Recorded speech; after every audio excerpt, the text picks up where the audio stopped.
All right, everyone, we are back. Make sure your cameras are on. Make sure you start scanning, please. This right here, scan it.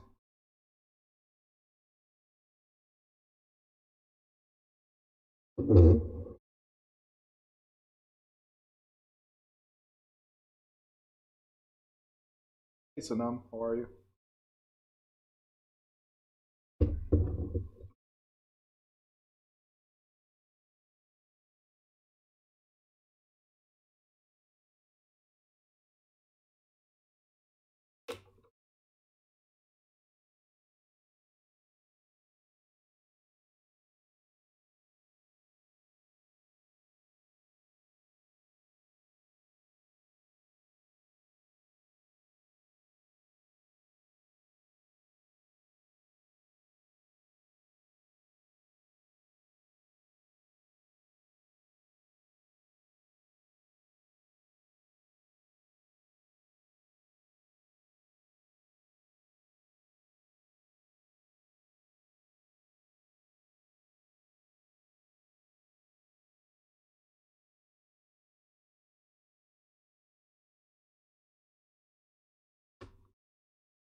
All right, Stacy, like I'll deal with you right after class. Don't worry about it. Today's just experiment for this, so I'll figure it out what's happening.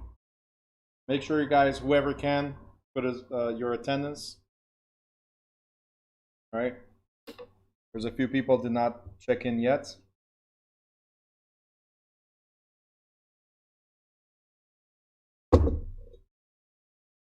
Sanam, when am I going to teach the contract chapter?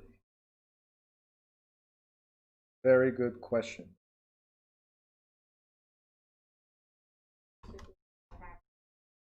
Yeah. Try to check in. Check in again.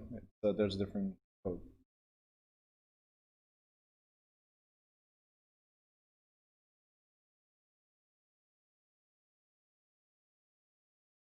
So Sanam, tomorrow we're gonna have basics of contract, and then next week I'm just not sure which day next week we're gonna have more. So probably Monday.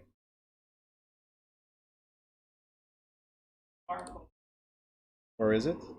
Here on the screen. No, I know. I'm still gonna figure out a way to put it there.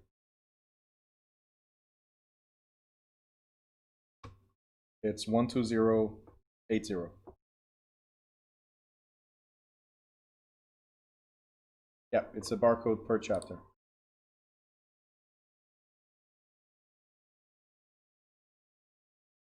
All right, 28 people have checked in. We had 31 before, so there's still people missing.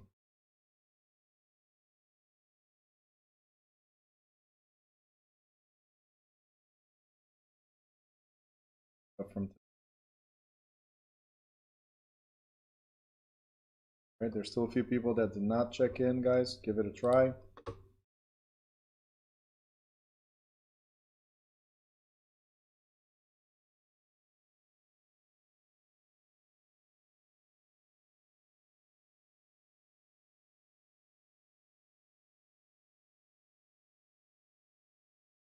All right, Kat, no problem.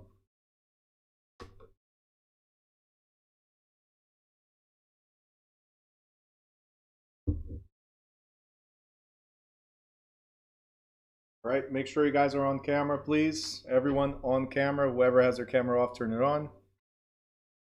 And whoever's not on camera, jump back in. Okay?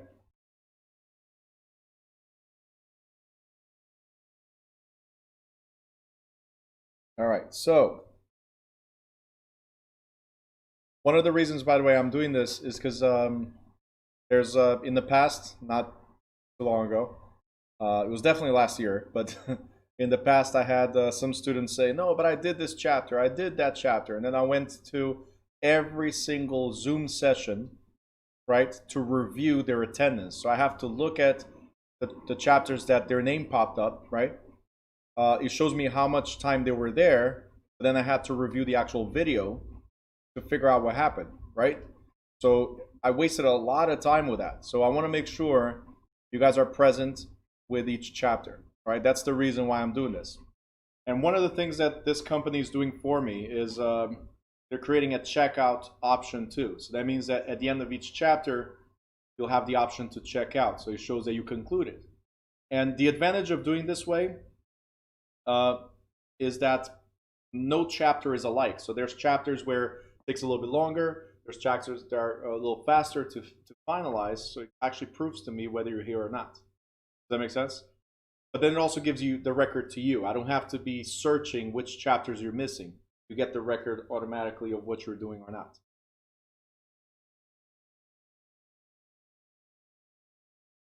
It'll mess with your hours. Lula, what's the verification code? I guess it's to verify your cell phone, so you'll receive a text message. I'm not sure right now. But that's the reason why I'm testing it. So I get all these feedback, like Stacy was not able to do it, and you're asking for verification code. I'm going to review all these things. They sent you a code for a text message? There you go. All right, let's move forward.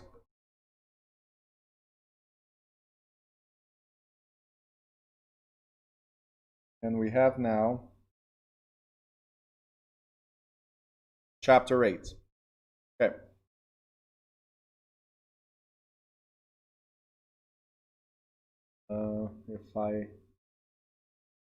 What happens if you don't attend one day? That's it. This course is over for you. I'm just okay. Yeah. Okay. I won't mess with her. Okay, Wafa. I'm sorry. I'm joking. I'm joking. If you miss one day, you're entitled to miss up to 10% of the course. So that's about 2 days.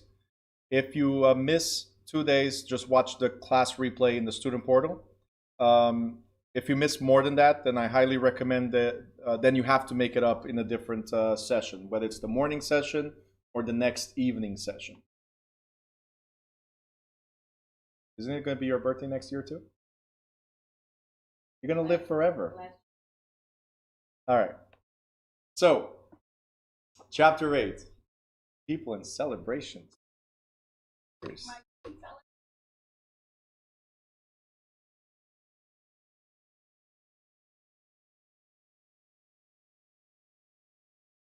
Mm-hmm. Seriously.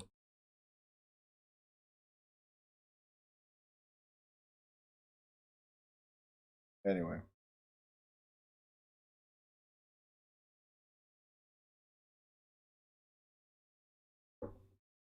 Sorry, let me just confirm attendance.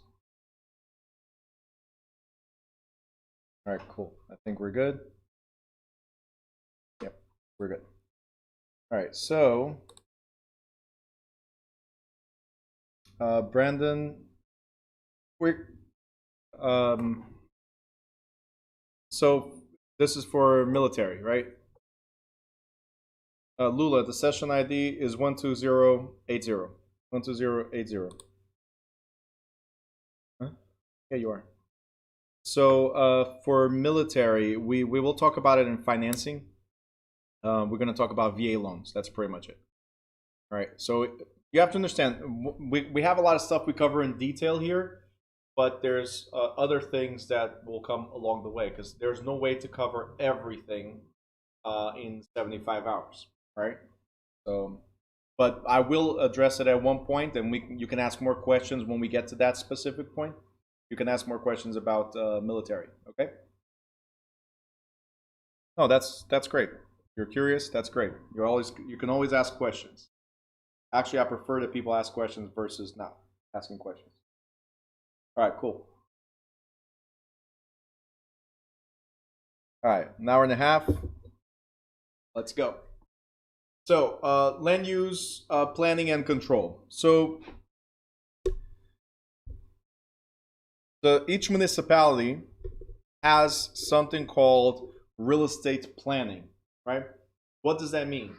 It means that they establish a map, right? They establish a map of the growth of your municipality. So if you see right here, planning, I don't know which coffee you're running on, Lygia, but must be great. I just see Lygia laughing and Uh, that chat is not with me. So planning. So as I was saying right now, each municipality and counties, and of course the state as well, they have the green coffee here. Each municipality have this. It says Magic Word municipalities. There you go. So each municipality has their idea of how they want it to grow. So you'll notice that, I don't know if you guys know about Newark, Harrison, Jersey City, for instance. Probably know about Brooklyn. Wherever you see major changes over the past 10 years, as an example, it didn't happen overnight. It was not something like, hey, let there be a stadium, let there be new buildings, like tall buildings, let there be new roads. No, it's not something that happens overnight. Some of these plannings are in the works for 10 years. Some of these plannings are in the works for 20 years. There are certain municipalities that have a 100-year planning already, especially where they have brownfields, which we'll talk about at the end of this chapter, is where there's contaminated land, like a commercial contaminated land that eventually is going to be residential, for instance. So they have a 100-year plan to clean up those lands and then develop to something else. So one of the things that's most important, Brandon, the American Dream Mall, that was just a bad plan altogether. That's like a 20-year accomplishment. Like they finally got it after selling it I don't know how many times and getting as many, I don't know how many partners involved. That's different. That's bad planning. But that's an individual planning. We're talking about municipality. The real estate planning here, we're talking about government laying out how they want the city to be distributed. Okay? So as an example, so Newark used to be an industrial town, no longer, because we barely have any type of manufacturing here. So let's say this is Newark, right? Right here. And let's say this, almost. And this is the industrial area. So this is Jersey City. Let's cut this right here. So Ironbound and all that stuff is right here. Mainly, that's what I'm going to focus on as an example. So this was the industrial area, or mainly industrial area. A lot of these areas are now being converted to residential. So what they started doing is pushing this line this way, right? And now pretty much all the industrial is somewhere around here, okay? All this pretty much became residential and commercial. So the rest of Newark is pretty much residential and commercial, as an example. So what was once industrial is now converted to either mixed use or strictly residential or strictly commercial. So that's the growth of the town. At one point, it needed to be industrial. There's a great advantage to be an industrial town. Right now, we have so many people that what we need the most is residents. So the plan is to improve the town to a point where we can house more people and facilitate by providing commerce also to those people without going outside to another town, right? It's like being the next Jersey City or being the next New York, right? That's what it is. It's shaping to that point. There's a lot of developments that will shape this to that point.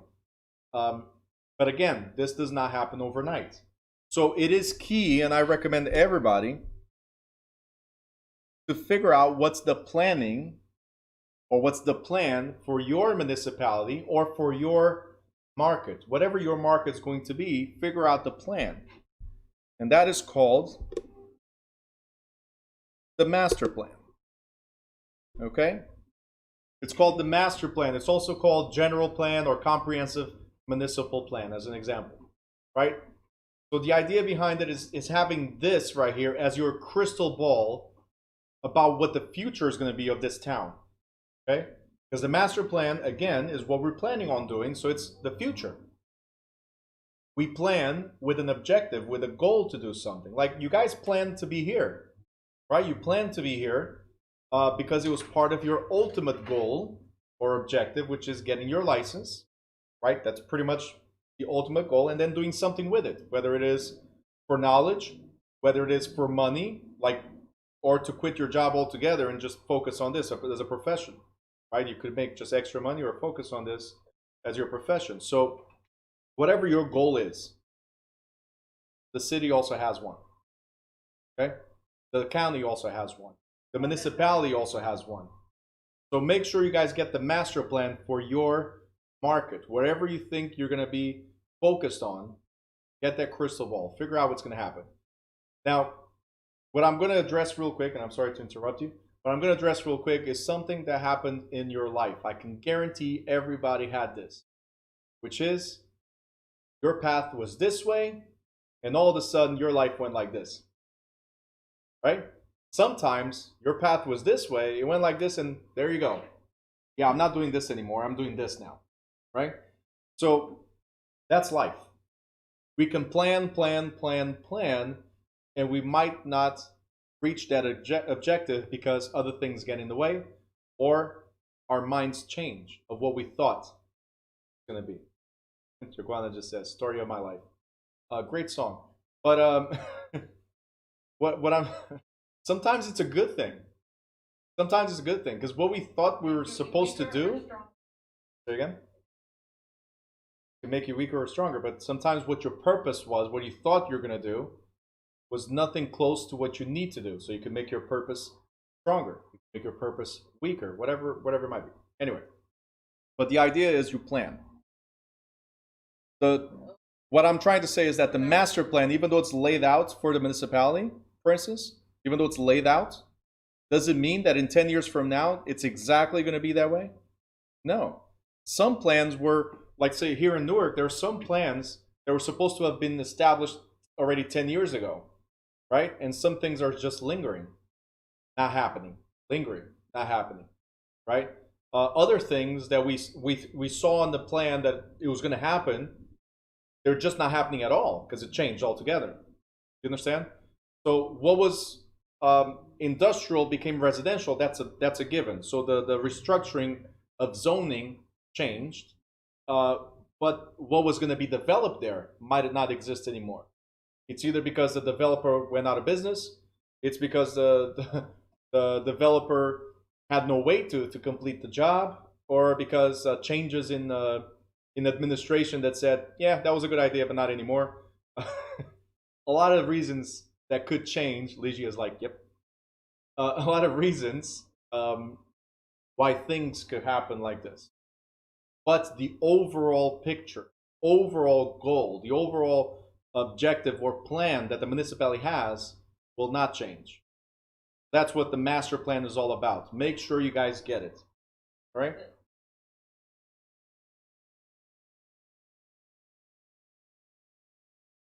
Well, here's what I want to tell you. Anything that's municipality or government, whatever, like anything that's government, it's public. Because we the people, right? Everything is public. So they have to give it to you. They might do is charge you a fee. Some municipalities give it to you for free. Some charge you the paper. Some tell you, hey, it's the internet age. Go online. That's what some will tell you. So they have to give it to you. Period. Get the master plan. Also, there's two ways you can get it. One of them is going to your city hall. The other one is getting it online. Okay. I highly recommend you go to city hall. I highly recommend you, because you're a realtor, right? Isn't that what you are? Raise your hand if you're a realtor. Okay, some people are still doubting. You're a realtor. You're a salesperson. You got your license already. Live it. Okay, that's what it is. Project it. So if you are a realtor, you're going to have to deal with the people in the city. You're going to have to deal with them. So might as well start breaking ground now. Start talking to them, right? And the idea, what I usually like to talk about is get to know them and get to ask, hey, I'm going to be a new realtor. I'm a new realtor. I'm new in the area. And I'm trying to figure out what the process is so I don't have to keep coming here and bothering you, right? And I'll tell you right now, depending on where you go, they are bothered 24/7. So you go there and they go like, what do you want? They don't even know you, but what do you want? All right, go to the back of the line. Go to door 107. Go to whatever. They do this all the time because you have to understand they deal with a lot of people constantly. So always try to go there with a mentality that they're stressed so you don't get stressed. That I'm telling you right now. Some places, go with a smile, stay with a smile, even doesn't matter how hard it might be. Right? What I say? A couple of months ago, one of my realtors says in Newark, he goes, Bruno, I tried, man. I tried. I've called them. I've been there. Nobody gives me the information. I said, that's impossible. Somebody, how were they that day? I don't know. It was chaos. And I'm like, okay, that's Newark. But how were they that day? Right? And DMV, right? Says, yeah, everybody was shouting, something was happening there, and I'm like, okay, did you go in with an attitude? No, I didn't. Were you nice about it? Well, no, I just asked for the info. Okay, be nice about it, right? I'm not saying this happens all the time that you're able to do this, but I went there the next day. When I went there, and I'm not saying that it's me, or I'm saying that I'm the best or anything like that. No, but I went there. I went to actually the water department. And as soon as I got there, I got all the information I needed and more. Like they were handing me info, right? Swear to God, almost every time that I go to City Hall, I get more than what I asked for. But it's also I don't know if you guys believe this or not, but I believe in it. It's your energy. Whatever you're trying to bring at that moment. If you're stressed, they stressed, that's it. If you're in the vibe, Tatiana, there you go. Sandra goes charming. There you go. Make sure you're charming. Make sure you're trying to connect, right? Sometimes it will work. Sometimes it will backfire. But most of the time it works, right?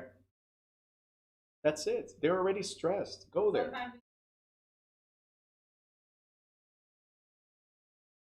Well, I don't know about the going there and talk. But I do like what I'm reading right now. And if you guys watch, I didn't say this today, but if you guys watch my previous videos, it actually says this right here. Ready? You cannot see it. I'll tell you right now. Boom. Coffee and donuts. And look what the insider says. All you have to do is bring coffee. Okay? So it's not a bribe, by the way. You're just appreciating their work.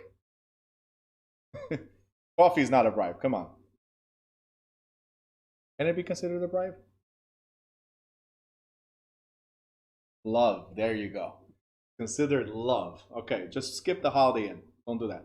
But but that's what it is, guys. What I've done in the past is also say, listen, I really again, it's being appreciative of the work. I really appreciate your work. Where do you guys usually order from and order food? My partner and I have done that in the past. It's appreciation. Okay? You have to appreciate the people that help you. Simple as that. Okay.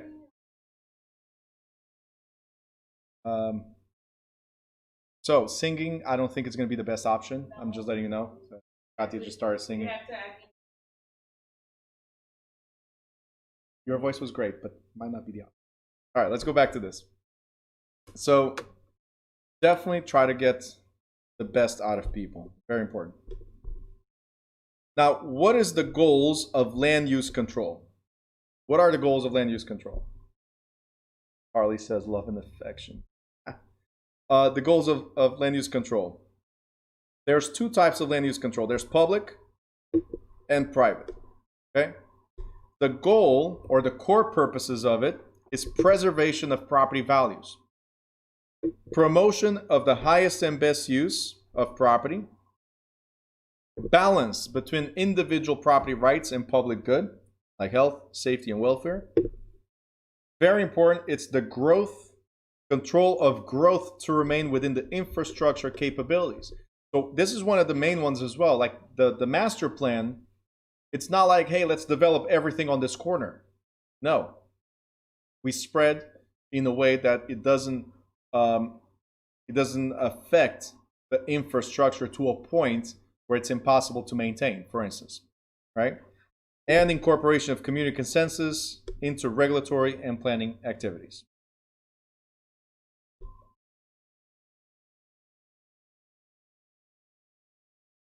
The goals for master plan? Yeah, kind of.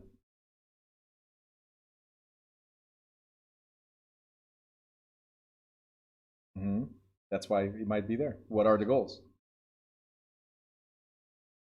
Yeah. Why do you plan something? Because you have an objective. What is that objective? And that's what it says here. All right, so this is the process, by the way. I'm going to start by the end and then go back. So you guys know that we have, in every municipality, we have zones, codes, and permits.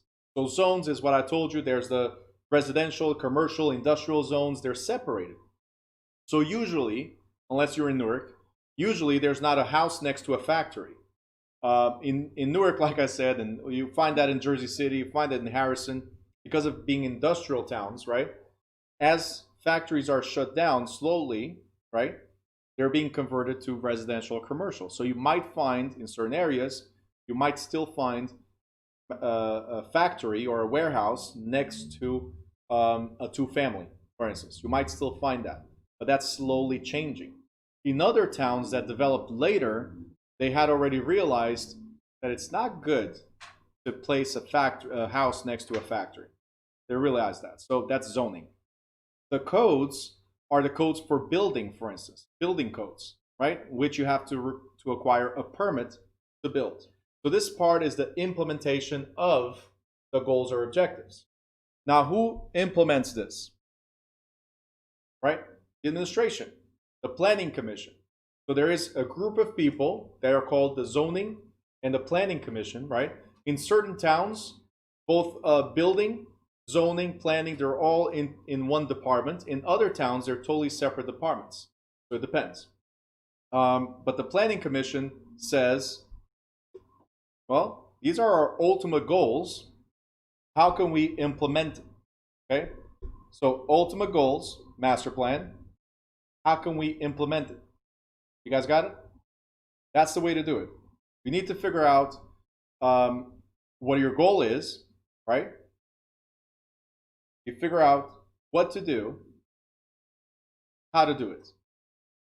If you guys go to our library of books, you're going to find that the first book that's there in the student portal is called Start with Why. And that's where we start determining our goals and objectives. Why am I doing this? Okay? Then you figure out what to do and you implement it. That's the how to do it. That's how to implement it, right? To reach that goal. So here's the same thing. Christine just wrote blueprint, permit, build. There you go.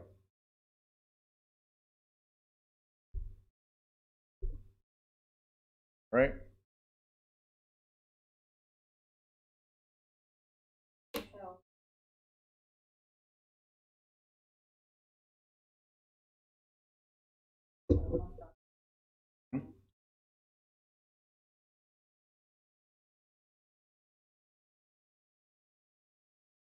There you go. What they teach you? Bring him coffee. He just said, bring coffee. Ligia works for the city. She said the key word is coffee. That they run on coffee. Starbucks though. Don't bring cheap coffee, Dunkin' Donuts type of thing. Go for $10. I mean Starbucks, which better coffee. Sorry. Oh, right now because of pandemic. Yeah. All right. Let's go. Community achieves its land usage goals through a three-phase process, as the exhibit illustrates: the development of master plan, administration of the plan by municipal, county, or regional planning commission, and then implementation of the plan through public control of zoning, building codes, permits, and other measures. All right. Now, municipal, county, regional authorities develop comprehensive land use plans for a particular community with the input of property owners. A planning commission manages the master plan and enforces it by exercising its power to establish zones. So planning commission establish zones, control building permits, or create building codes.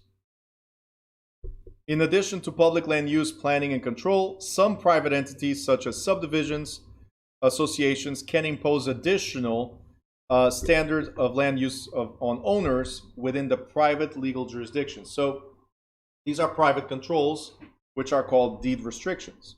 private. So for instance, if you live in a private gated community, if you live in a condo association, right, then there's the municipality that has their own rules. So the city has their own rules. And then the private community has additional rules. That's what we're saying when we talk about private land use control, or when we're talking about deed restrictions.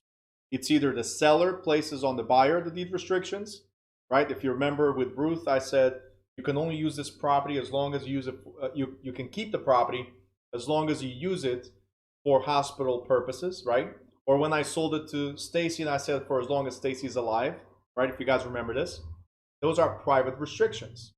If it's a condo association, like a private community, for instance, I can also establish additional rules. These are deed restrictions established by the developer.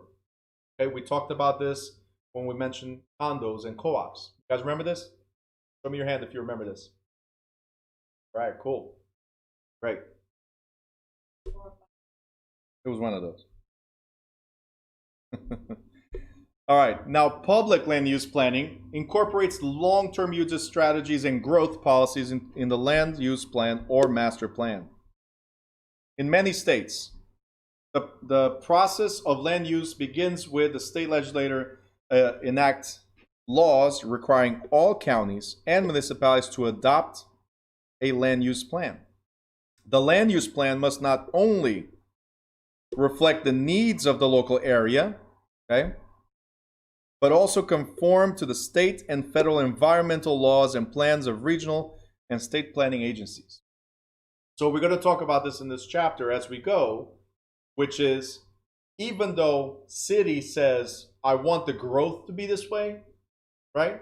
They also have to abide by what the county says and by what the state says and by what the nation says in terms of rules, okay? So the state enforces its planning mandates, right here, state enforces planning mandates by giving state agencies the power to approve county and local plans. All right? Why do we need to know this? Simple. Because a city has border lines, and those border lines usually are traversed by county lines. So it's not just, hey, here's Newark, here's Belleville, right? There are certain areas of Newark and certain areas of Belleville and certain areas of Elizabeth and certain areas of whatever town it might be that belong to county, right? So I'll give you an example if you guys don't know the area, but here in Newark, for instance, we have Route 280. There's a portion around Route 280 that belongs to county. So the city has no power over that particular land. Not the city, it's county. Or it could be state roads. You understand? So even the municipality has to abide by what the county says. County has to abide by what the state says, so on, right? So that's the ultimate growth of a particular area is based on county, state, so on. All right?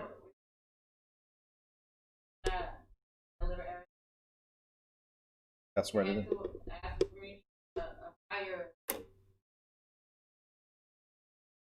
No, that was a county that said, "Hey, city, we're cutting a piece."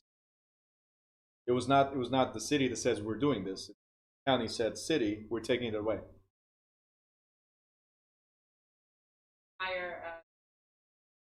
Yeah, that's right.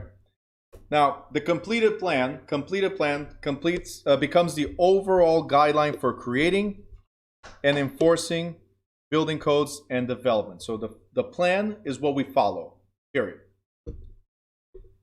This might be a question. Here's the answer. The primary objective of the master plan is generally to control and accommodate social and economic, something is missing here, which is aesthetic growth. There's three things that go into the type of control that the master plan has. It's the social, economic, and aesthetic growth. Okay, social, economic, and aesthetic. The aesthetic portion is the zones. That's why we don't put a factory in the middle of residential areas. That's the aesthetic part. That's why we have sometimes parks to be a buffer zone to separate areas. Now, the amount of growth. The master plan also sets specific guidelines on how much growth the jurisdiction will allow. Why? Because it could affect the infrastructure, as I said before.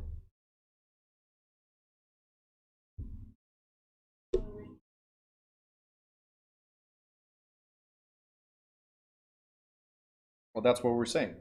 Because it could affect the infrastructure. For instance, right here, right now, I have the ability to put 30 people. But we knock it down to have only 10 people because of the current situation, right? But let's say I had the ability to have 30 people right now, as we did back in March. Okay? I cannot put more because I have no way to do it. It's impossible unless I start piling people on top of other people, right? So the structure that I have, or the infrastructure that I have, does not support it. Okay? Or, as an example, I have to upgrade all my computers because otherwise I wouldn't be able to have 40, 50, or 100 people on Zoom. You guys understand? So that's what I'm trying to say. The infrastructure is what we can support. Can we put a lot of people here? No, because we won't be able to support it. So the amount of growth, right? The amount of growth is also capped based on the current existing structure. We need to upgrade the structure first, or can we start bringing people now? You see what I'm trying to say? It's always that bouncing back and forth that will determine how much growth the city can have. The rent has nothing to do with the city's infrastructure, because city does not determine rent. It has nothing to do with that. That's personal. That's market. That's market. That's me saying I want to charge $2,000 for rent. Not the government that told me to charge. Right now we're talking about government.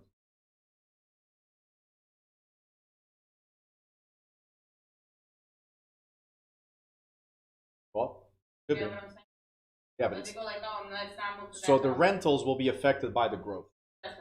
But what we're talking about here, I understand what you're saying. That'll be chapter 15 when we're talking about market economics.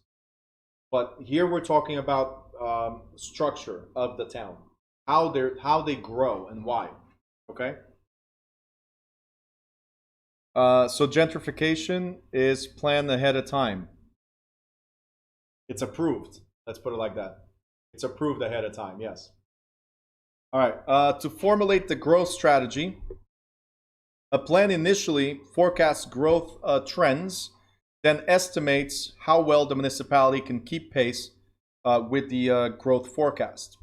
The outcome is a policy position that limits building permits and development projects to desired growth parameters. Now, a growth plan considers, very important, nature, location, and the extent of permitted uses, availability of sanitation facilities, adequacy of drainage, waste collection, and potable water systems, adequacy of utility companies, adequacy of, and patterns of thoroughfares, housing availability, conservation of natural resources, adequacy of recreation facilities, ability and willingness of the community to absorb new taxes, bond issues, and assessments. So all this is considered before a development happens, except in Newark. All things valid. Everything goes in Newark. Right, Legion? I'm going to mess with you, sorry. But in certain areas, I can tell you, look, I love Newark. So much that I live 40-something minutes away almost, and I still come back here every day.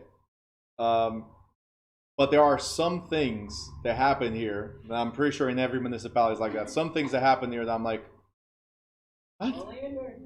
Only in Newark. Yeah. Anyway. It could all be solved with coffee, but nobody brings them coffee. That's why things happen the way they happen, right, Alicia? Or bring coxinha. There you go. I'm not going to translate for you guys what coxinha is in English. It doesn't sound good when you look at the menu. Right? Nobody wants to eat chicken balls. I mean, coxinhas. That's what it is. Growth patterns. So growth patterns, guys. This has to do with the type of growth that will occur and where. Like I said, and I'm going to skip this. Like I said, we have here industrial, we have here residential, we have here commercial. Do we need industrial?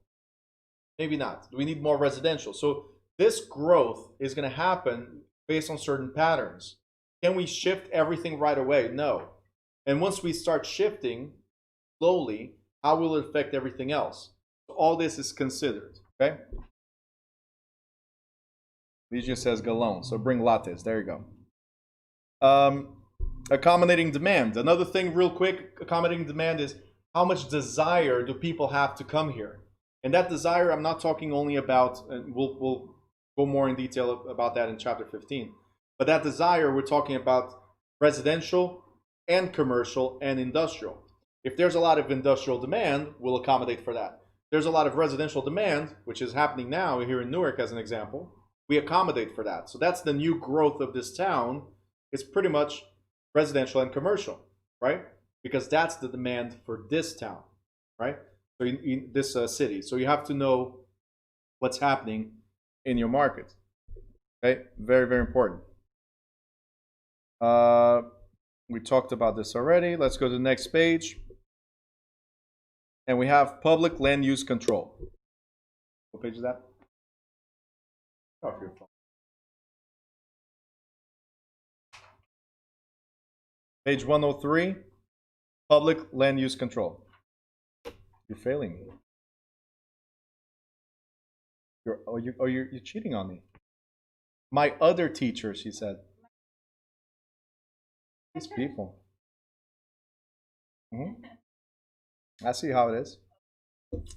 I see how it is.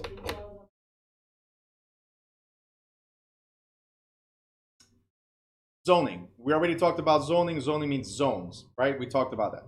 So, at state level, the legislature enacts laws that control and restrict the land use, particularly from the environmental perspective. At the local level, county and city governments control land use through the authority known as police power. Okay? Now, why do I have this in green, police power? Why am I highlighting police power? It was yellow before. Why am I highlighting police power? Because a lot of people think police power is the cops. No. What? Because it's important? Yes, Anthony. Yeah, he is. Always on point. I like it. Police power. Police means rules and regulations. Okay? Rules and regulations. This means that the state creates rules and regulations and trickles down, like I said, to counties and to local authorities, right? And somebody enforces those rules. So police power could be the city inspector that comes see your property. Police power could be the constable on patrol, the cop. So it's somebody that enforces the rules and regulations. That's what police power is. The power to oversee, to police or oversee certain things. In this case, construction, for instance. Okay? And here you go. Subdivision regulations, building codes. Eminent domain is not technically a police power. We have environmental restrictions and development requirements. Right? So all of these are considered rules and regulations that are set. You must abide by. Okay? Somebody enforces these. Now, we've talked about eminent domain before. Does anybody know what this means? Can anybody tell me what eminent domain means? Meanwhile, if you have not checked in, do it now. All right, government takeover. Harley wrote greater good. So the eminent domain is not greater good, but it has to be for the greater good. So yes. But it's a government takeover. Very good. The right of the government taking over. Perfect, guys. See? I'm telling you, people here stressing over it. And you guys are answering correctly. So it's the right that the government has to force property owners to sell their property through the power of eminent domain.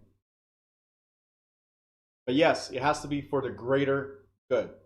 Meaning, I cannot take your property to sell to the next neighbor. I have to take your property with a purpose that will benefit the community. Okay? It has to be with a purpose that will benefit the community.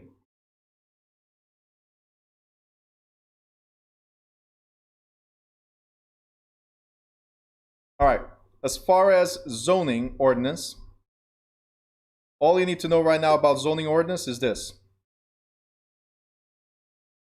Hold on a second. Carly's asking, how often does that happen? Eminent domain. Every time there's a development, there might be eminent domain. So in Harrison, they took over a lot of properties. Here in Newark, they took over a lot of properties. In Brooklyn, if you don't remember the battle, they took over a lot of properties to have a stadium there. Oliver Street School here in Newark. I mean, there's a lot. The stadium, the by Ferry Street, there's a lot of stuff. Yeah, the factory.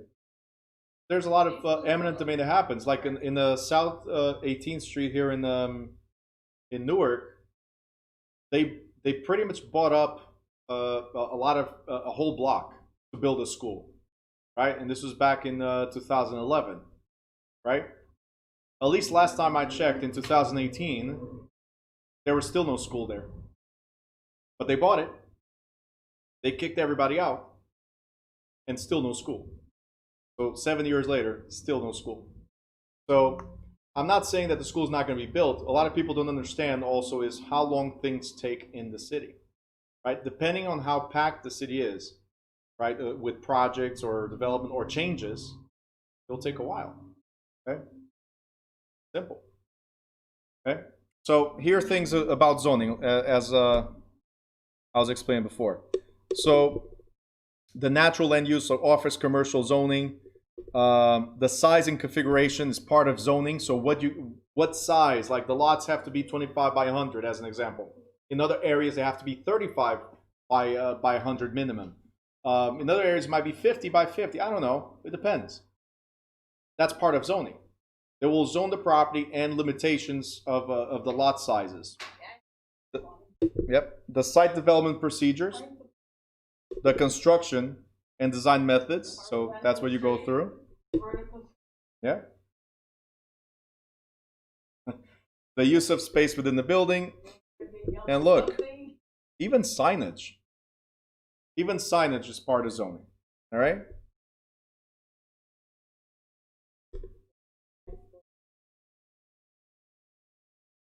Now, through zoning, once they establish zoning, rules and regulations, right? Once they establish zoning, they also establish what's called a building permit requirement.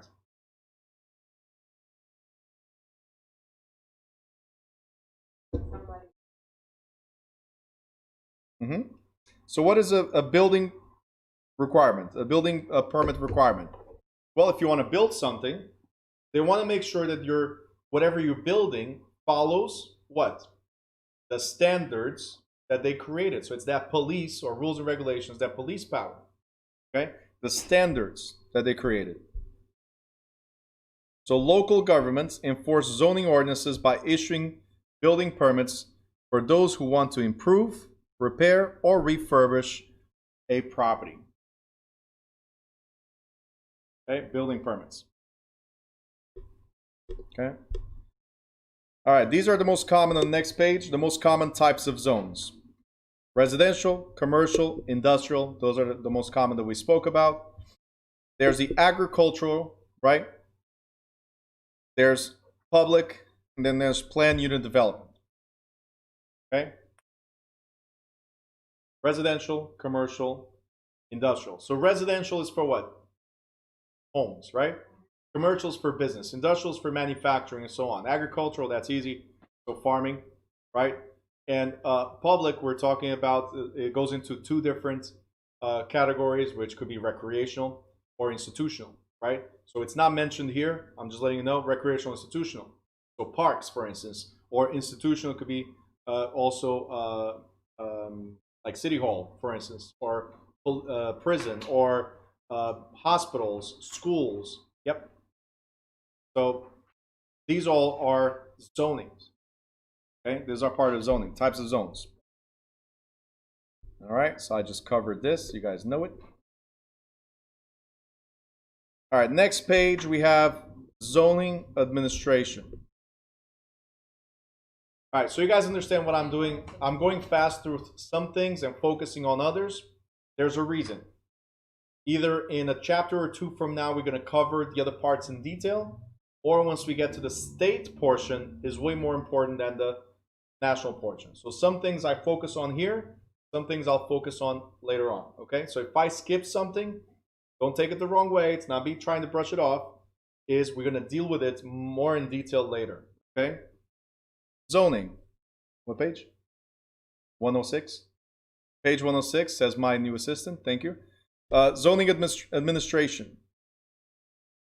No, you got the title for free. I didn't charge you for that title. So zoning board adjustment. Now, let me ask you something. Because that's what we're going to get into right now.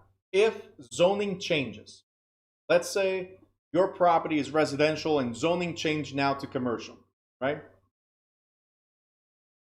That means that the houses next to you, if they're knocked down, and I'll show you in a second, if they're knocked down, they will affect your house. How? Because the new house is now commercial. If it's commercial, then you're the only house, like in the middle of New York. If you guys know, there's a little tiny house. They even portrayed in several movies. Right? Little tiny house and a bunch of tall buildings. This is the only person that doesn't budge. Right? But it affects the value of your house if you're the only one there. It affects because of the flow in the street as well. It affects in so many ways that you can do something about it. One of the things is appeal. Now, will you be successful? It depends on several different factors. One of them is, again, what is the master plan that the town has? Can you fight the master plan? A lot of times you can't. That's why they do eminent domain. I'm sorry? I'm getting there. So one of the things you can do is fight, okay? Jaquana, do they attempt to pay you out to move? Yes, it's called eminent domain if they need it. Any other way? No, they cannot. It has to be something that will benefit, and they have to prove that it will benefit. All right, Ruth says, it happened to me. What happened to you? You got kicked out of your house?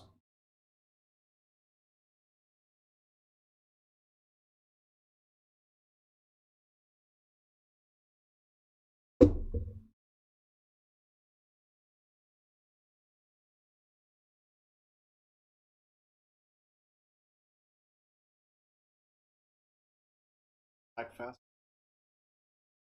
They wanted me to build a hospital. Really? Are you serious about this? I've been saying that I would sell property to you as long as it's for hospital purposes, and you never said this before? Wow, look at that. I used Ruth as the example that I would sell it to her as long as for hospital purposes, and she just said that they try to sell to buy her house to build a hospital lot. Isn't that crazy? It's like I'm a psychic or something, right? All right, next. I've been trying, and the numbers don't come out. I wish. All right, right here, guys. Zoning board generally. So now I'm going to talk about this right now. Variances, yes. So zoning board generally deals with such issues and appeals as non-conforming use, variance, special exceptions or conditional use and permit, or zoning amendments. Okay, this is what the zoning board or board of adjustment. Okay, it's the same thing. Zoning board or board of adjustment. This is what they deal with. Okay, so what is the zoning board? What do they deal with exactly? They establish zones. We got that. They establish lot sizes. They establish requirements for the municipality. We got this, right? Let's start with this one right here. The first thing they deal with is the amendment or changes in zones, as I was saying. That's the first thing they deal with, amendment or change of zone, okay? They deal with a special exception, which is you fighting to build something, and I'll give you an example. Right across from the building that I'm at, and I can look at it, not now because it's dark, there's a factory that was converted to, well, it's mixed, but it was converted to residential. For you to convert something from one thing to another, you have to appeal. In this case, It's for public good because there was a need for more housing. So let's use the factory that exists. There's two things about this factory, as an example, which is the fact that it's a landmark, so we cannot knock it down. It has to stay. But it's not being used as manufacturing, so got to do something with it. The developer said, hey, how about we convert it to residential? There's a need for residential here in Newark. So they were able to, for public good, convert it as a special exception, and there's a few here, convert it to residential or mixed use. The other thing the zoning board deals with, hey, listen, municipality changed the zoning. Right? Municipality changed the zoning, so what do I do now with my property? Here's the thing. There's something called non-conforming use. Just because municipality said, hey, this is no longer residential, it's industrial, or hey, it's no longer commercial, it's now residential. Just because they said that doesn't mean you have to leave, knock down the building, and make it new according to the current zoning. So every time you see this word non-conforming use, it means grandfathered.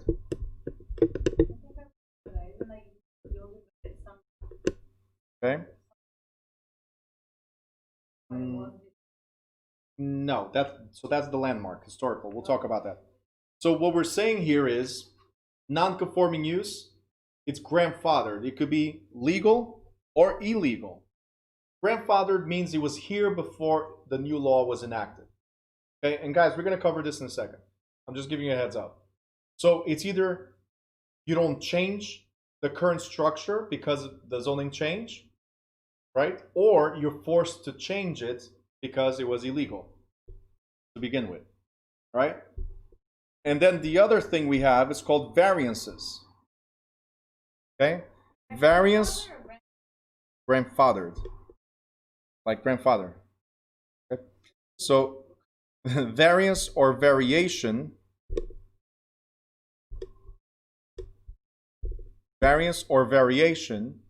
is only given to you by hardship. Okay, there are special exceptions, but a variance is by hardship. So whatever change happened affected you. And because it affected you, if you can prove that you are being affected by the changes, you might be able to get a variance where they allow you to, let's say your building got knocked down and now you cannot build. It would cost a lot of money to build to the current structure that they're asking. As an example, you might apply for a variance and say, hey, please, there's no way. If I cut the property to what you guys want now, I'll be left with half a property.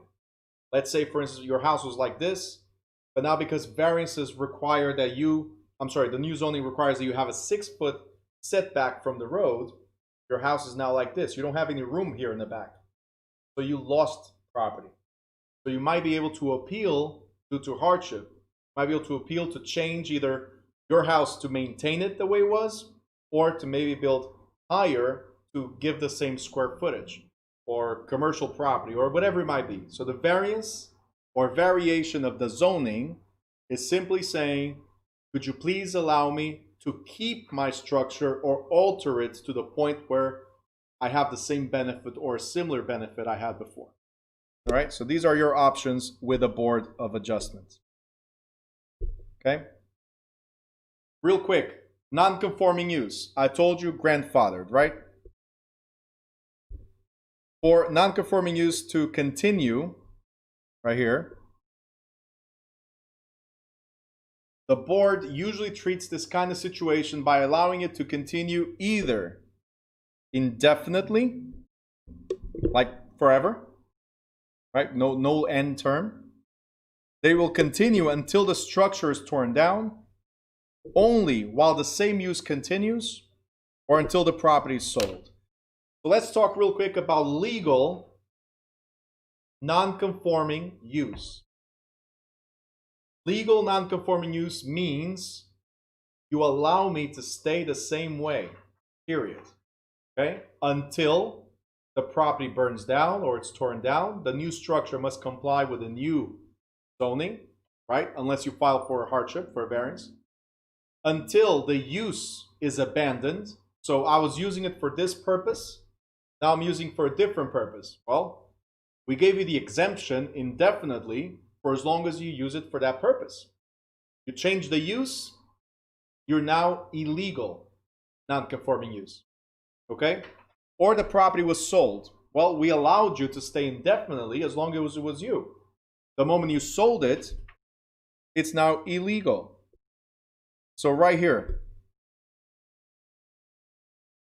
a motel is situated in the residential area which no longer allows commercial activity. Okay? Because a motel is commercial business. The zoning board rules that the motel may continue to operate until it is sold, destroyed, or used for any other commercial purpose. So that's legal. We allow you to continue. What becomes illegal, as I just said, was motel was sold and the new owner continues to operate the property as a motel. The motel is now an illegal, non-conforming use, right? You guys got it? Zoning was residential, changed to commercial, or was commercial, changed to residential. They allowed the structure to continue in its original form, right?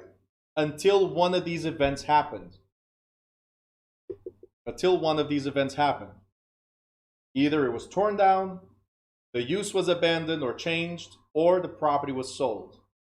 So grandfathered, think about this, grandfathered or non-conforming, it will continue until one of these, because there might be a question in the state exam. A property is allowed to continue a non-conforming use as long as, and it gives you 4 options. Okay? One of these will be the answer. Or an alternative is, none of these are legal non-conforming uses, except, then they'll put one of these as the answer. Okay? So it's either the building comes down, the property use changes, or the property is sold. These are trigger events that will change or force the change of zoning, okay, for this particular property or the use. Give me a thumbs up if you got it. Great. Sorry? It's called non-conforming use. No, allows you to stay the same as long as one of these events does not happen. No, your business is, let's say, the car business that you were in before, as an example. So that's used for car sales, right? It's commercial. If the area changed, everything changed to residential, can you continue the commercial use of that particular lot? The answer is yes, and that's called non-conforming. Because conforming means according to standards, according to guidelines. Non-conforming means you are against what's now set, against the guidelines. They allow you to continue selling cars until either the structure is torn down or now you use the car lot for something else. Instead of selling cars, you're using it for something else. Okay? Or until you sell it. So if you sell that business to somebody else, or that lot to somebody else, then the city can say, well, who are you? We had an agreement with the previous owner. We allowed the previous owner to stay. You are now illegal, non-conforming, so you have to change. Okay? So now you're asking about variances. These are variances right here. Hold on, Carly's asking if you use for something else that fits the zones, then it's conforming. Okay, so Carly, to address that, if you voluntarily change to something that fits the zoning, yeah, now you're good. But it's no longer non-conforming, you are now conforming. You're now according to standards. You're now according to guidelines. So you're good, okay? Variance. So now you're asking about variance. Pretty much a variance is you're asking for it to continue non-conforming. It's an appeal. A variance is an appeal for it to continue non-conforming or to change to non-conforming. But it has to be for a variety of justifiable reasons. A variance will only happen if there's justifiable reasons. Like I said, a hardship. Okay? The use, for instance, is not going to change the essential character of the area, or the use does not conflict with the general intent of the ordinance. So a variance is you appealing and asking for the government to allow you, so whatever the city, county, whatever, whoever has control of that area, to allow you to either continue doing something or to change the current use of something. Variance, it's a variation. Okay?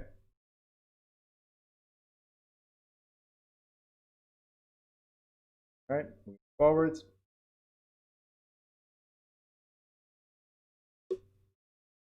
What's the next page?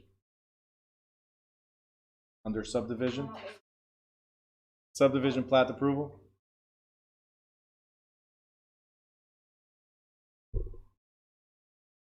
Come on, assistant. Come on. It's page 108, right on top. Okay. Here's a word I want you to get familiar with. Plat means map.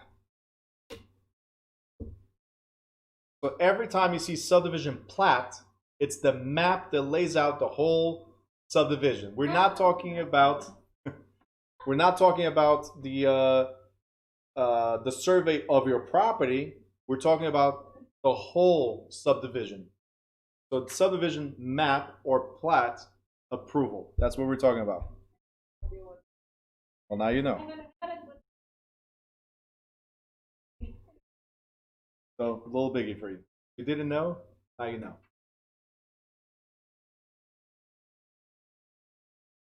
Who's speaking codes? When they ask you for the plat at the city hall? Map.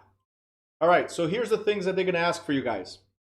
When you're looking for subdivision map or plat, is because you're trying to figure out location, grading, alignment, surfacing, street width, highway, sewer, water mains, lot and block dimensions, building and setback lines, public use dedications, utility easements, ground percolation, environmental impact report, and zone density. These are the requirements for subdivisions. So a subdivision map has to lay out all these things so you know exactly what you can and cannot do when you're developing something, when you're subdividing with the intention of developing. Okay, so this is part of a subdivision map. It's not your regular, like I said, survey of your property. It's a whole subdivision. So a project cannot exist unless we have all of these presented to presented to the municipality, to the zoning and building departments. Okay. And we'll talk about that in more detail in a different chapter. Building codes. Okay. Building codes. What are building codes? Pretty much is what type of designs we allow in this area, what type of materials we allow in this area, and what type of life, safety, electrical, mechanical, and utility systems we allow in this area. Not every municipality has the same type of material requirements. You go to New York, for instance, New York, and their building requirements there are totally different in terms of electrical material, for instance, totally different than the ones here in Newark. All right? We're only 20 minutes away. It's a different state and a different municipality, I get it, but totally different. All right? So you need to know what your municipality requires in order to build something. That's what the building codes are for. Now, when we apply for a permit,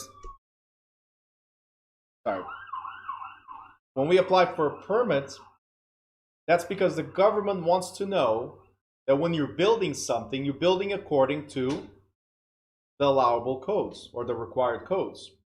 If everything is according to the codes, they issue what's called a CO or certificate of occupancy. Guys, I think this is common sense, right? What is a certificate of occupancy? It's the government telling you, hey, it's okay to occupy the property. It looks like it's according to the code, right? So it's safe for people to be in this structure. That's it. Certificate of occupancy is the government giving the okay that you've built things according to the code. That's pretty much it. All right. Next page talks about eminent domain. We already went all over that, so we know eminent domain. I mean, 3 times we've mentioned this week, right? All right, we are on page 110. Page 110.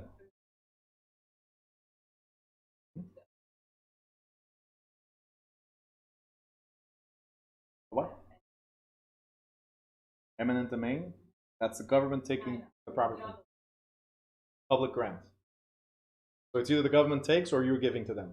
That's public grant. If you're giving a property to the government, it's called public grant. All right. All you need to know about private land use control right now, because we already covered all this, is if it says private, then we're looking at deed restrictions. If it says deed restrictions, we're looking at private. That's it. So what is private? Seller or developer.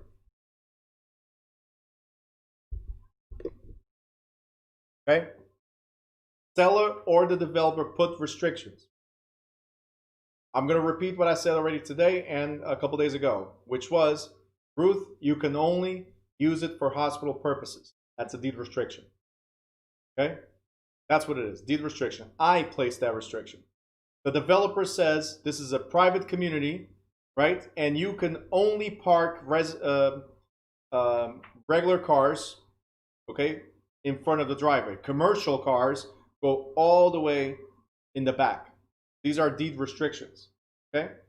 So anytime you see deed restrictions, it's private, from one person to another. Every time you see private land use, we're talking about deed restrictions, period. Okay, that's the association I want you to get. We've covered it before. I'm mentioning it again now, and we'll mention again once we get to the state portion. Any questions?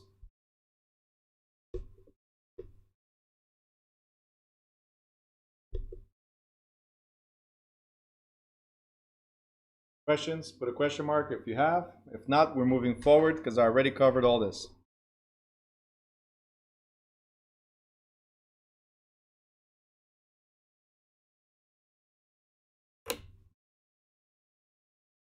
I think you guys should be, like, you've been answering great, so I'm sure you guys are already comfortable with some of these things, right? Keep on going back and forth. Right? Chaz says some. All right, it should be all, Chaz. By now, you should know it all, man. That's it. Gracie, did you just wave at me with your bad hand? I thought it wasn't working. She was trying to say like this, but she went like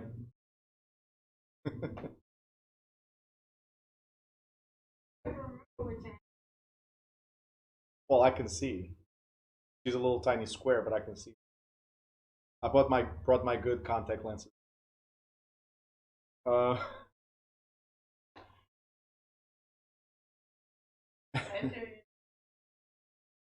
I do have my contact lens. Otherwise, I wouldn't even be able to see it on the screen. Hope not. All right, environmental controls. So before I get into this, environmental controls, I want to say something. No. So I want to say something about this portion right here. So there's only 7 pages to go. The last 2 pages are pretty much graphics, but or tables. But we're gonna deal with environmental controls in 3 chapters, right? So again, I don't want you guys to feel like I'm brushing it off. Certain things we're gonna cover in detail in another chapter. Okay?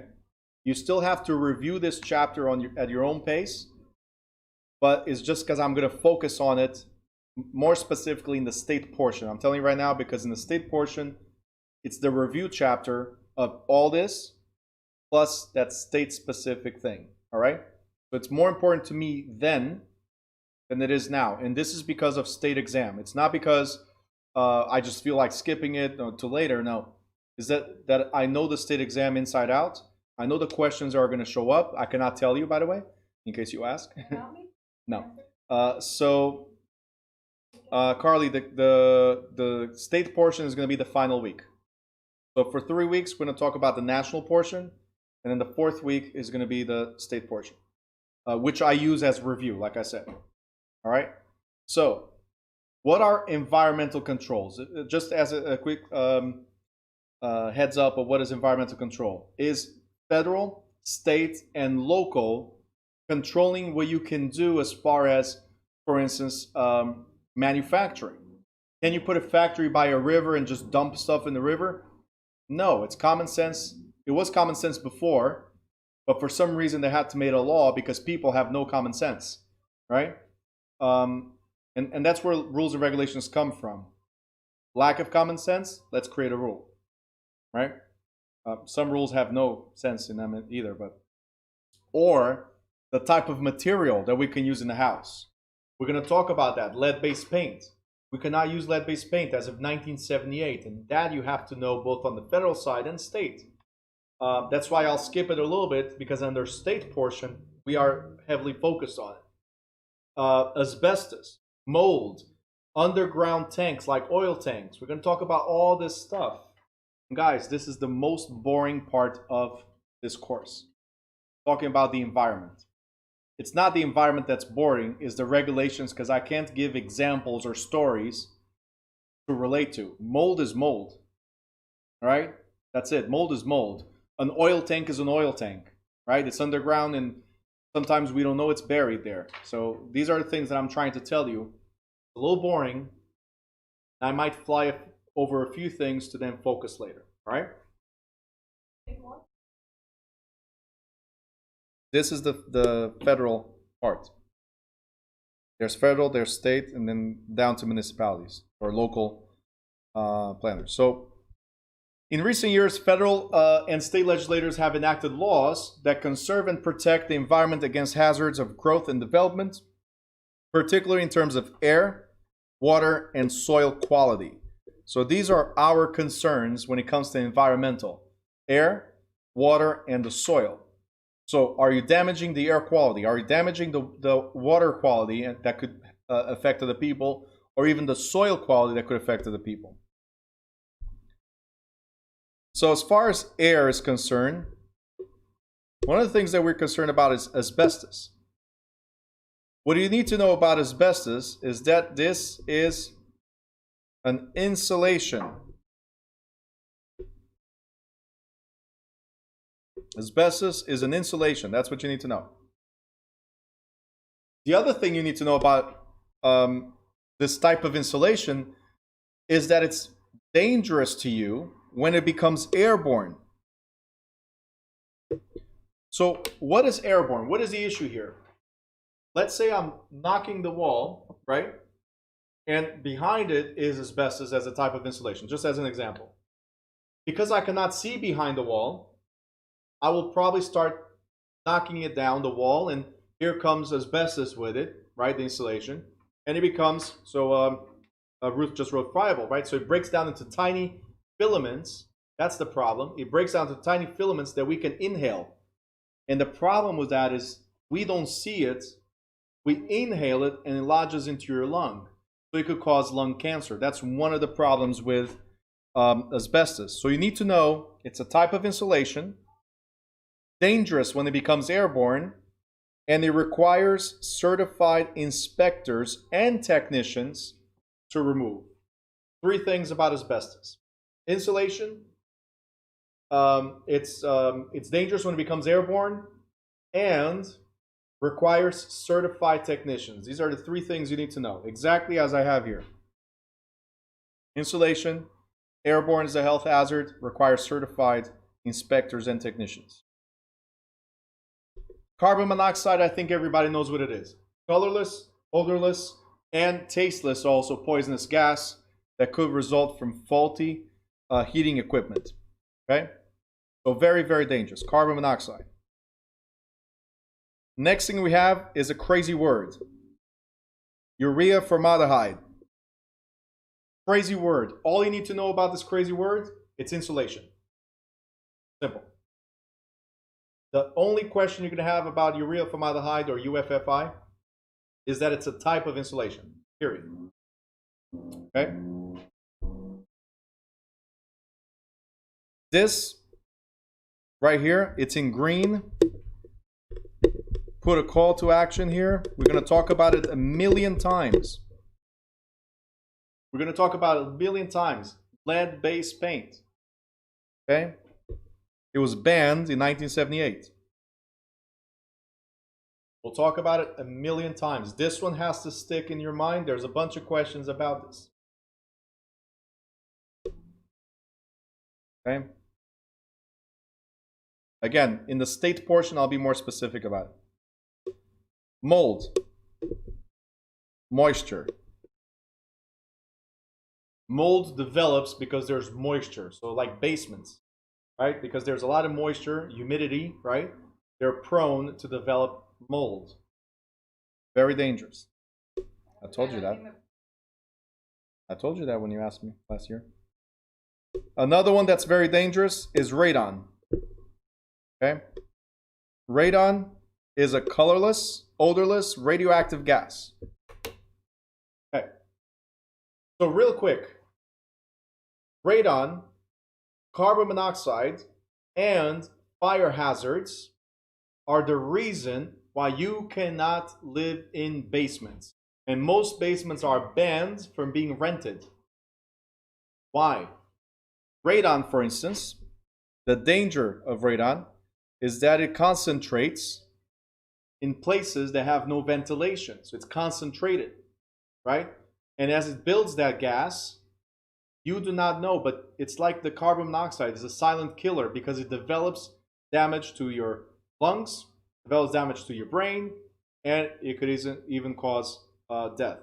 So remember, radon, just like carbon monoxide, is colorless, odorless, and tasteless.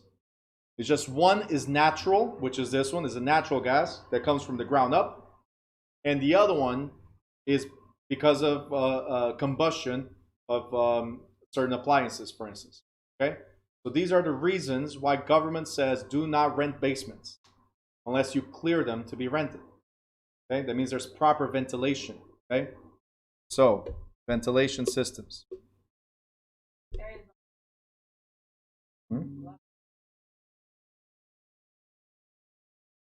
Has to get approved by the town. It's not the amount of windows you put.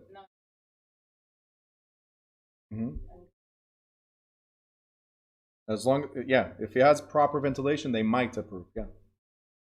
By the way, this is the reason why realtors, guys, pay attention.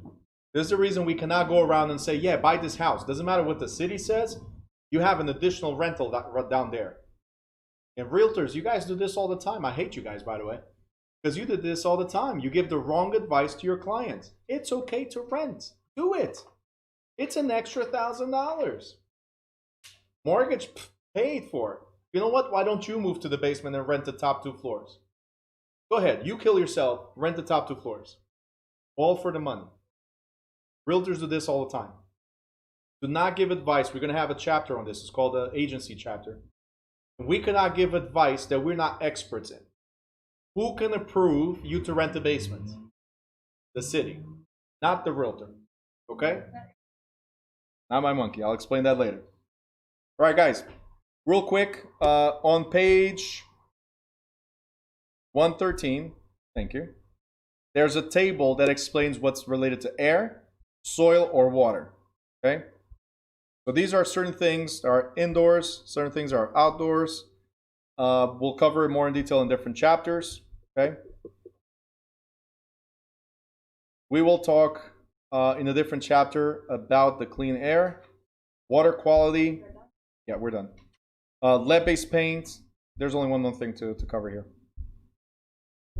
Here's legislation. So if you want to know the specific legislation that deals with that act, for instance, here's solid waste disposal, right?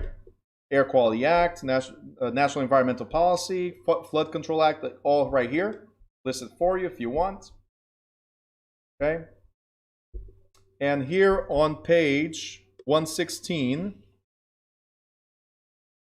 responsibilities and liabilities. Let's slow down for a second. Responsibilities and liabilities. Who's responsible for knowing these things, guys? Let me see if I can zoom in even more so you guys pay attention. Do you see it? Can you guys read it? Who's responsible? Can you guys read it? We are. It's not the landowner's responsibility. It's not the inspector, because he's not around unless we say, hey, Mr. Landlord or Mr. Seller, right? There's this issue, right? Or unless we tell the buyer, hey, buyer, this is what I saw. It's our responsibility. This is what I saw. So you should inspect for these type of problems.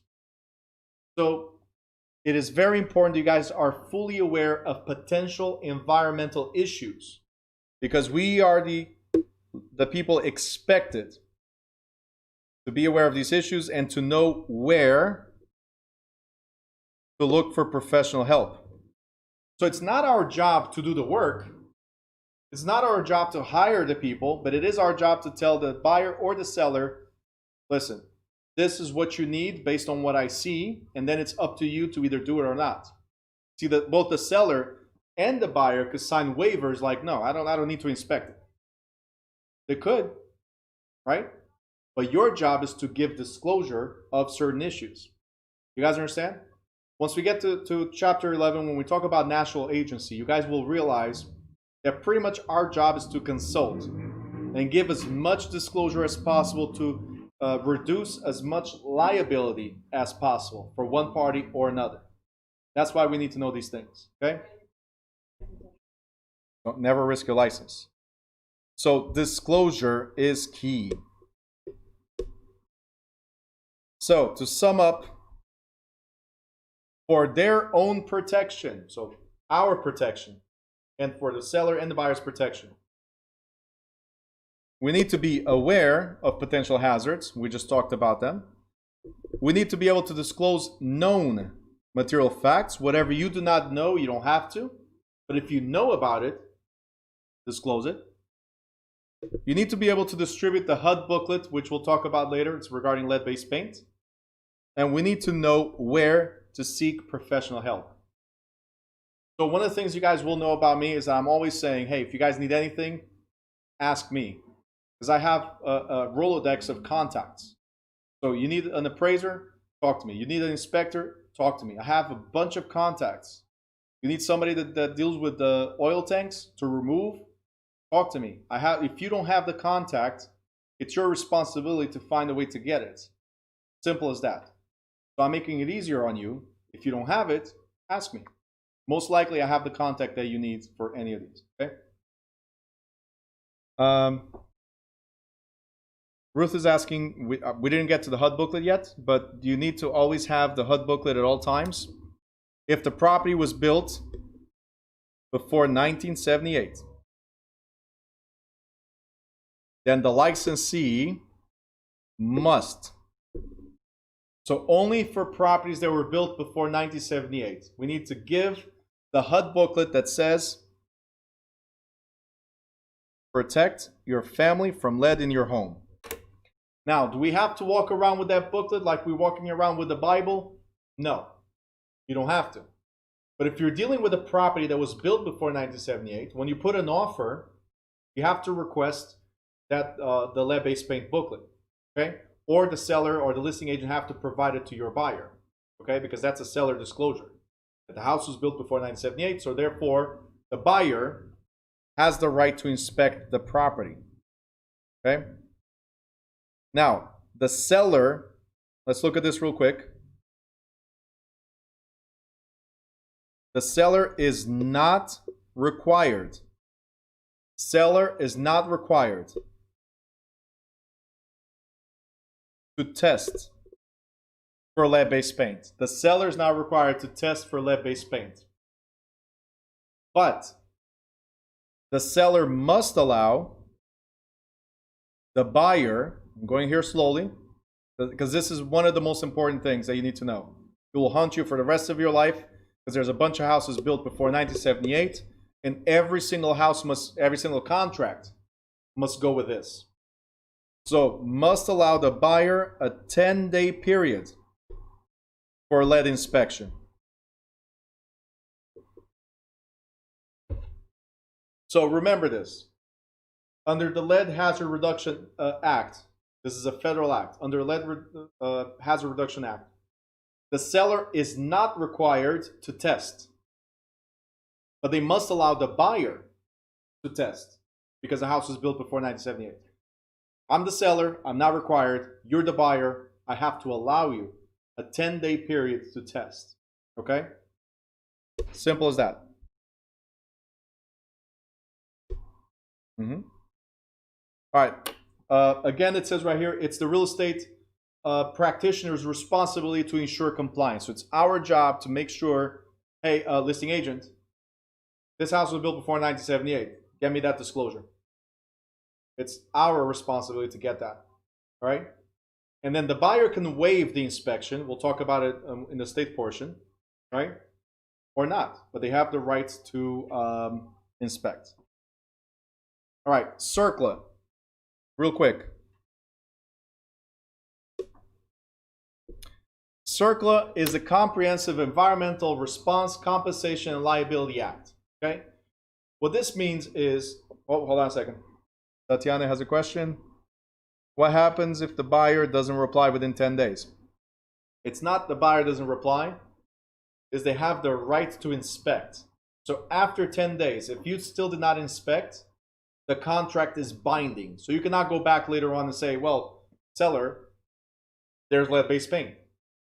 Right? You cannot go back in time. You have those 10 days to inspect for lead specifically. Beyond the 10 days, contract is final. We're moving forward. Okay? Cannot get back. So CERCLA is an EPA act, so Environmental Protection Agency Act, that says, hey, if there's spills, we go and clean up. Okay, so CERCLA goes and clean up the spills. So the EPA created what's called a super fund, which is a bunch of money that's set aside to deal with hazardous waste dumping sites, to deal with hazardous spills and stuff like that. All right, so it was created for cleanup, but it also created liability. So not only the government never goes like, hey, you know what? You spilled something, let me go clean it up. No, of course not. But the government says, you spilled something, let me clean it up and then bill you. Right? Or that's the first thing they try to do is, hey, like we do with our kids, right?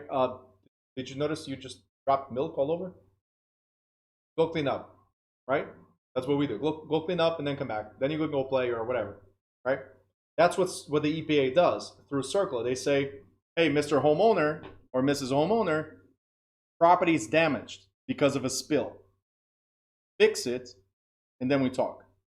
If you don't fix it, EPA will take upon themselves to fix it for you. They'll go clean up. And you're thinking, and by the way, I'm just going over all this, and you're thinking, well, if they clean up, then why would I clean up? Have you ever dealt with government contracts? What you could do for 20 bucks an hour, they'll charge you $100 an hour. Do you really want to deal with the government, or do you want to clean it yourself? Right? And then you're probably thinking, well, but it's not my problem. It wasn't me that did it. Right? I didn't do it. Right? Even if you're innocent, you might be liable. Even if you weren't the one that spilled the milk. Right? That's the same thing I tell my kids. Like, one of them spills and then I didn't see who it was, but I see one buy it. I was like, look, don't you see the milk? Oh, but I didn't do it. Yeah, but you're looking at it. It's right there. Clean up. Right? Unbelievable. And then they start crying, but it wasn't me. That's what homeowners do when the EPA says clean up. Okay? Now, they also created, there's something called SARA, and that's the Superfund Amendment and Reauthorization Act. You guys don't have to write this. Reauthorization Act. Authorization Act, right? So this is Sarah in 1986. I think because from 1980, when CERCLA was created, until 1986, the EPA must have gotten sued so many times for innocent homeowners that had to clean up that the EPA said, well, hold on. Maybe they are truly innocent, right? So they created something called the Innocent Landowner Immunity Clause. If you can prove that you're really innocent, right? That's what it is. If you can prove that you're really innocent, you might not be liable. Okay? Sanam, as an agent, can we tell them where to go for a test? To test the soil? Yeah, that's our job, actually. In fact, sellers often carry the greatest exposure. So Sanam, to address your question, right here, back to us. Real estate licensees may be held liable for improper disclosure. Oh, sorry. Too fast. For improper disclosure. So it's always down to us. All right? Because let me ask you guys real quick. Which one of you knew about this already? Before the class. So if you've never taken this class. Okay. I don't know if you guys saw the screen, but only like 2 people raised their hand. So who do you think should know this stuff? It's on to the professionals again. You guys remember yesterday when I asked you about legal opinions? What's the difference between the legal opinion and like, hey, weather is great today? Right? Because a legal opinion could affect somebody. Okay? So you can sue for wrong opinions. This case is up to us, because we're the professionals, to indicate all these risks. You guys got it? What's up? You could be liable. All right, so that's it. These are some of the sites where you guys can go to if you want. And Ingrid's like, how can you prove you're innocent? Well, you did your part. You did the testing. You did not know that it was damaged. It was somebody before you that did it. We'll talk about that more when we get to the state portion. It mentions it again. But if you can prove that there's no way you would know that that site was damaged, you're innocent. So how would you know? Because it wasn't you that did it. It was already there from before. You can examine the soil to see how long it's been there. It was there from before, right? It came from the property next door to yours. If you can prove these things, you're innocent. All right, guys? Still got 5 minutes. You want to start chapter 9? All right. So, guys, if you have any questions, reach out to me on WhatsApp. Make sure you guys are doing Quizlets. Make sure you guys are watching replays or doing the review quizzes for each chapter as you go. This is key. Each chapter as you go. Test yourselves to see how much you're retained. Very, very important. Okay? Don't wait for last minute. It does not work. I'm telling you right now.